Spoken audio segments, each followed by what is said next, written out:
اعوذ باللہ من الشیطان الرجیم بسم اللہ الرحمن الرحیم الحمد للہ رب العالمین والصلاة والسلام علی اشرف الانبیاء والمرسلین وعلی آلہ الطیبین الطاہرین اما بعد فاعوذ باللہ من الشیطان الرجیم وَإِذْ جَعَلْنَا الْبَيْتَ مَثَابَةً لِلنَّاسِ وَأَمْنًا وَاتَّخِذُوا مِن مَّقَامِ إِبْرَاهِيمَ مُصَلًّى وَعَهِدْنَا إِلَىٰ إِبْرَاهِيمَ وَإِسْمَاعِيلَ أَن طَهِّرَ بَيْتِيَ لِلطَّائِفِينَ وَالْعَاكِفِينَ وَالرُّكَّعِ السُّجُودِ إِنَّ اللَّهَ وَمَلَائِكَتَهُ يُصَلُّونَ عَلَى النَّبِيِّ يَا أَيُّهَا الَّذِينَ آمَنُوا صَلُّوا عَلَيْهِ وَسَلِّمُوا تَسْلِيمًا اللهم صل وسلم وبارك على سيدنا محمد وعلى آل سيدنا محمد كما صليت وسلمت وباركت على سيدنا إبراهيم وعلى آل سيدنا إبراهيم في العالمين إنك حميد مجيد عدد خلقك رضا نفسك وزنة عرشك مداد كلماتك وعدد معلوماتك. محترم بزرگوں اور معزز سامعین کرام، سبحان اللہ، سورہ بقرہ کی 125ویں آیت کی ہم نے تفسیر شروع کی تھی مختصر سی، اور اس میں امام قرطبی، علامہ ابن کثیر، امام طبری اور دوسرے ان کے حوالے سے انشاءاللہ ہم اس کو کنٹینیو کرتے ہیں. اور ماشاءاللہ یہ مہینے جو چل رہے ہیں ہمارے ایام الحج ہے الحمدللہ، تو اس میں یہ ذکر آیا تو یہ ایک مناسبت بڑی بہترین ہے اس کے لیے کہ اللہ تبارک و تعالیٰ فرماتا ہے وَإِذْ جَعَلْنَا الْبَيْتَ مَثَابَةً لِلنَّاسِ، اور یاد کرو جب ہم نے اس گھر یعنی خانہ کعبہ کو لوگوں کے رجوع یعنی اجتماع کا مرکز بنایا اور جائے امان بنا دیا. وَأَمْنًا وَاتَّخِذُوا مِن مقام ابراہیم مصلی، یعنی ابراہیم علیہ السلام کی جو حکم دیا کہ ابراہیم علیہ السلام کے کھڑے ہونے کی جو جگہ ہے جس کو مقام ابراہیم کہتے ہیں اس کو مقام نماز بنا لینے کا ہم نے حکم دیا، یعنی بنا لو، یعنی حکم ہے بنا لو. اس کے بعد وَعَهِدْنَا إِلَىٰ إِبْرَاهِيمَ وَإِسْمَاعِيلَ أَن طَهِّرَ بَيْتِيَ لِلطَّائِفِينَ وَالْعَاكِفِينَ وَالرُّكَّعِ السُّجُودِ، اور ہم نے حضرت ابراہیم، حضرت اسماعیل علیہ نبینا علیہم السلام کو تاکید فرمائی کہ میرے گھر کو طواف کرنے والوں اور والعاکفین اعتکاف کرنے والوں اور رکوع اور سجدہ کرنے والوں کے لیے پاک صاف کرو. سبحان اللہ. تو پہلے میں نے عرض کیا تھا کہ جو اس جعلنا بیتہ کے معنی یہی ہے کہ ہم نے اس گھر کو آباد فرمایا. تو یہ آباد پہلے ہی سے تھا، جو خاموش ہو گیا تھا اس کو پھر آباد حضرت ابراہیم علیہ السلام نے کیا. اصل اس کی آباد کہتے ہیں کہ فرشتوں نے کیا تھا آدم سے پہلے، اور ایک روایت کہ نہیں آدم علیہ السلام نے اس کو آباد کیا، لیکن موجود ہیں یہ اس کے کیا بنا چاہیے، اس کے بنانے والے نہیں ہیں بلکہ اس کو ایک ریوائیو کرنے والے ہیں اس جگہ کو، جس کا ہم نے ذکر تفصیل سے پچھلے جمعہ کیا. تو اس میں پھر اللہ تبارک و تعالیٰ پھر وہ خاموش ہوئی ہو گئی، وہاں پر ویرانی چھا گئی کیونکہ وہ وادی ذی زرع ہونے کی وجہ سے، اور کیا کہنا چاہیے انکلٹیویٹڈ لینڈ ہے وہاں تو لوگ، اور کئی مائلز کی ریڈیس میں کوئی آ نہیں سکتا تھا کیونکہ کوئی چیز نہیں تھی. لیکن بعض لوگ تھے جو وہاں پر ان کو پتہ تھا کہ یہ کعبۃ اللہ ہے، یہاں پر اس کی زیارت کو آیا کرتے تھے، جیسے بنو جرہم ہے. تو جب سیدنا ابراہیم علیہ نبینا علیہ السلام نے حضرت ہاجرہ اور حضرت اسماعیل کو وہاں پر چھوڑا اور پھر اللہ کی بارگاہ میں دعا کی کہ اللہ میں اسے مقام پر چھوڑا ہوں، یہ تمام توکل کی باتیں ہیں، اللہ پہ بھروسہ. اس میں یہ آیتوں میں ہمیں یہ میسیج دیا جا رہا ہے کہ دیکھو اللہ کے پر کیسا بھروسہ اور کیسا توکل تھا. ہم چھوٹی چھوٹی بات پہ بھروسہ توڑ دیتے ہیں، کبھی ہارڈشپ سے لوگ گزرتے ہیں تو نعوذ باللہ بھروسہ توڑ دیتے ہیں اللہ کی ذات میں، نعوذ باللہ.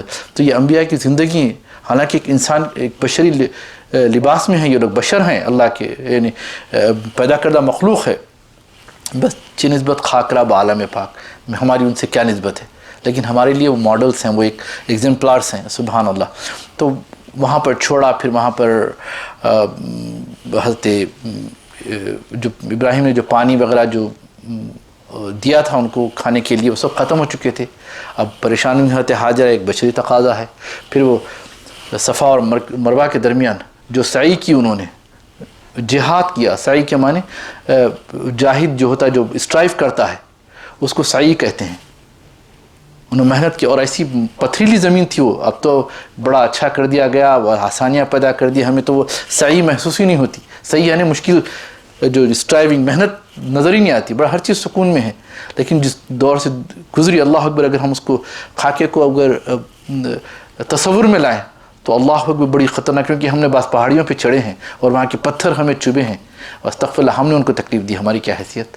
کبھی مکہ مکرمہ یا مدینہ منورہ جاتا ہوں، کوئی چیز چبھ جاتی ہے تو میں وہ پتھر کو یا کانٹے کو چوم لیتا ہوں، معافی چاہتا ہوں میری وجہ سے آپ کو تکلیف ہوئی، میرے کو سبحان اللہ، کیونکہ وہاں کی ایک عقیدت میری محبت ہے، اس پہ کوئی فتوی نہ لگائیں.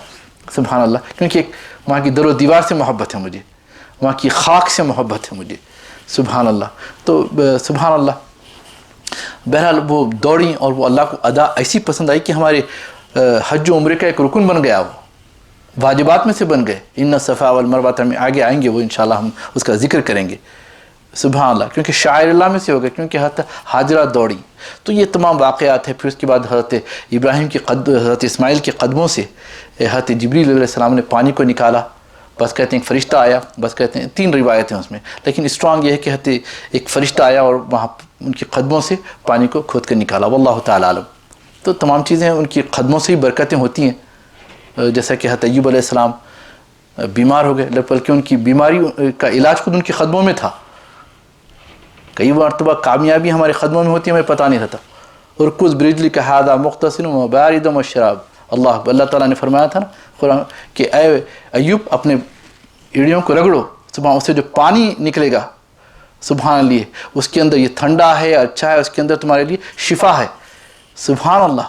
تو کئی وقت ہمارے کامیابی ہمارے ساتھ رہتے ہیں، ہمیں پتہ نہیں ہوتے، ہمیں مقامات کا اپنی پتہ نہیں چلتا۔ کئی اولیاء کرام ہوتے ہیں اللہ اکبر، مقامات کا پتہ نہیں چلتا اللہ اکبر، لیکن وہ مقام پر رہتے ہیں، اللہ تبارک و تعالیٰ ان سے ظاہر ان سے اظہار بعد میں کرواتا ہے، سبحان اللہ۔ تو یہ تمام چیزیں، تو بیت کو پھر حضرت جب چھوڑ کر گئے، پھر بعد میں آئے، پھر انشاءاللہ پھر اس میں حضرت حضرت ہاجرہ وفات پا چکی تھی، حضرت اسماعیل کی شادی ہو چکی تھی پہلی بیوی کو، پھر انہوں نے حضرت ابراہیم علیہ السلام کے پاس، جب ابراہیم علیہ السلام آئے ملنے کے لیے تو اپنے ایک مقام پہ کھڑے ہو گئے، وہ آج تک وہی ہے، لیکن وہاں پر ان کی بیوی سے ملاقات تھی، انہوں نے شکایتیں کی، ناشکری کی اللہ کی، نعوذ باللہ۔ تو انہوں نے کہا کہ بھئی میسیج دیجیے حضرت اسماعیل کو کہ دیکھو تم اپنی ڈور میٹ کو یعنی چوکھٹ کو بدل ڈالو۔ تو یہ اشاروں کو وہ سمجھتے تھے۔ حضرت اسماعیل کو جب پتہ چلا کہ والد بزرگ آ رہا تھا، اس کا میں نے ذکر کیا تھا، خالی اجمالاً اس کا ذکر کر رہا ہوں۔ تو پھر دوسری مرتبہ جب آئے تو وہ جو بیوی تھی بڑی اخلاق والی تھیں، اللہ اکبر۔ جیسا پتہ چلا کہ بھئی ان کے خسر بتاتے ہیں کہ خسر ہونے کی وجہ سے انہوں نے کیا کیا، سر کے بال دھوئے کہ آپ کا ٹھہر جائیے۔ تو اس سے ایک مسئلہ بھی یہ نکالا گیا کہ بہو جو ہوتی ہے بیٹی کے مقام پر ہوتی ہے سسرے کی، اللہ اکبر۔ تو قرآن میں بھی ذکر ہے کہ بہو کے یعنی شوہر، اپنے بھائی، والد، بیٹا اور اپنے خسر کے سامنے وہ بے حجاب یعنی ہو سکتی ہے، سبحان اللہ۔ تو یہ اسی سے نکالا گیا۔ تو ان کے سر کو دھویا، پھر اس کے جب نکلے تو کہا کہ بیٹے سے کہہ دینا، اسماعیل سے کہہ دینا کہ اپنی تمہاری چوکھٹ بڑی مضبوط ہے، سبحان اللہ۔ اور اس میں ایک یہ بھی نقطہ بیان کیا جاتا ہے کہ سرکار دو صلی اللہ تعالیٰ علیہ وآلہ وسلم اس نسل پاک سے آنے والے تھے، تو اس میں کوئی ترشرو اور بدخو شخص بھی نہ ہو، دو طرف سے ہی، ماں اور باپ کی طرف سے بھی پاک باز ہو، کیونکہ سرکار دو صلی اللہ علیہ وسلم کا نور، جیسا کہ وہ تقلب کا فی الساجدین قرآن میں ذکر ہے کہ ہم آپ کو دیکھ رہے تھے ساجدین میں الٹ پلٹ کرتے ہوئے، یعنی آپ ٹریول کرتے ہوئے، حضرت آدم سے ہوتے ہوئے ابراہیم سے حضرت اسماعیل، پھر عدنان ہوتے ہوئے ہاشم، عبد المطلب سے حضرت عبداللہ تک، یہ تمام کو اللہ تبارک و تعالیٰ اور اس کو پروٹیکٹ کر رہا تھا، کیونکہ یہ نور، کیونکہ گندگی اور بندگی ایک جگہ جمع نہیں ہو سکتی، تو سرکار مدینہ کا نور آنا تھا۔ تو بہرحال بات سے بات بہت سے نہیں کر رہے ہیں۔ پھر آئے حضرت ابراہیم علیہ السلام، پھر بیٹھے ہوئے تھے حضرت اسماعیل، فرمایا کہ اللہ تبارک و تعالیٰ نے مجھے حکم دیا ہے کہ اس کو آباد کریں، اور آپ نے حکم فرمایا اس کی دیواروں کو بنایا گیا۔ اور حضرت ابراہیم علیہ السلام کے ساتھ ایک روایت یہ ہے جس کو کئی مفسرین نے کیا کہ حضرت سارہ سے انہوں نے اجازت لے کر آئی تھی، ان کا مہر یہ تھا کہ ان کی ہر بات مانے، وہ بھی اللہ کی طرف سے ہی ہوتا ہے۔ تو ان کا یہ تھا کہ بھئی وہاں پر آپ قدم نہیں رکھنا، تو کیسا رکھیں گے؟ تو ایک یعنی نیچے نہیں رکھنا، بلکہ کوئی چٹیل اس پر پتھر پر یا کسی ایسے مقام پر کہ آپ وہاں پر زیادہ واک نہ کر سکیں۔ تو آپ اپنی سواری سے اترے، اور جیسا کہ حضرت اسماعیل علیہ السلام کی بیوی نے ایک پتھر بنایا تھا کہ آپ اس پر کھڑے ہو جائیں، تو ویسے ہی اس پر کھڑے ہو گئے، اور وہاں سے حضرت اسماعیل کو ڈائریکشن دیتے تھے۔ تو اصل بنانے والی ذات حضرت اسماعیل کی ہے، لیکن ڈائریکشن پورے کس کے تھے؟ حضرت ابراہیم علیہ السلام کے۔ تو یہ ایک اس کی تاریخ ہے، سبحان اللہ۔ تو اللہ تبارک و تعالیٰ یہ فرما رہا ہے کہ وَإِذْ جَعَلْنَا الْبَيْتَ، اور ہم نے جب یاد کرو اس گھر کو لوگوں کے لیے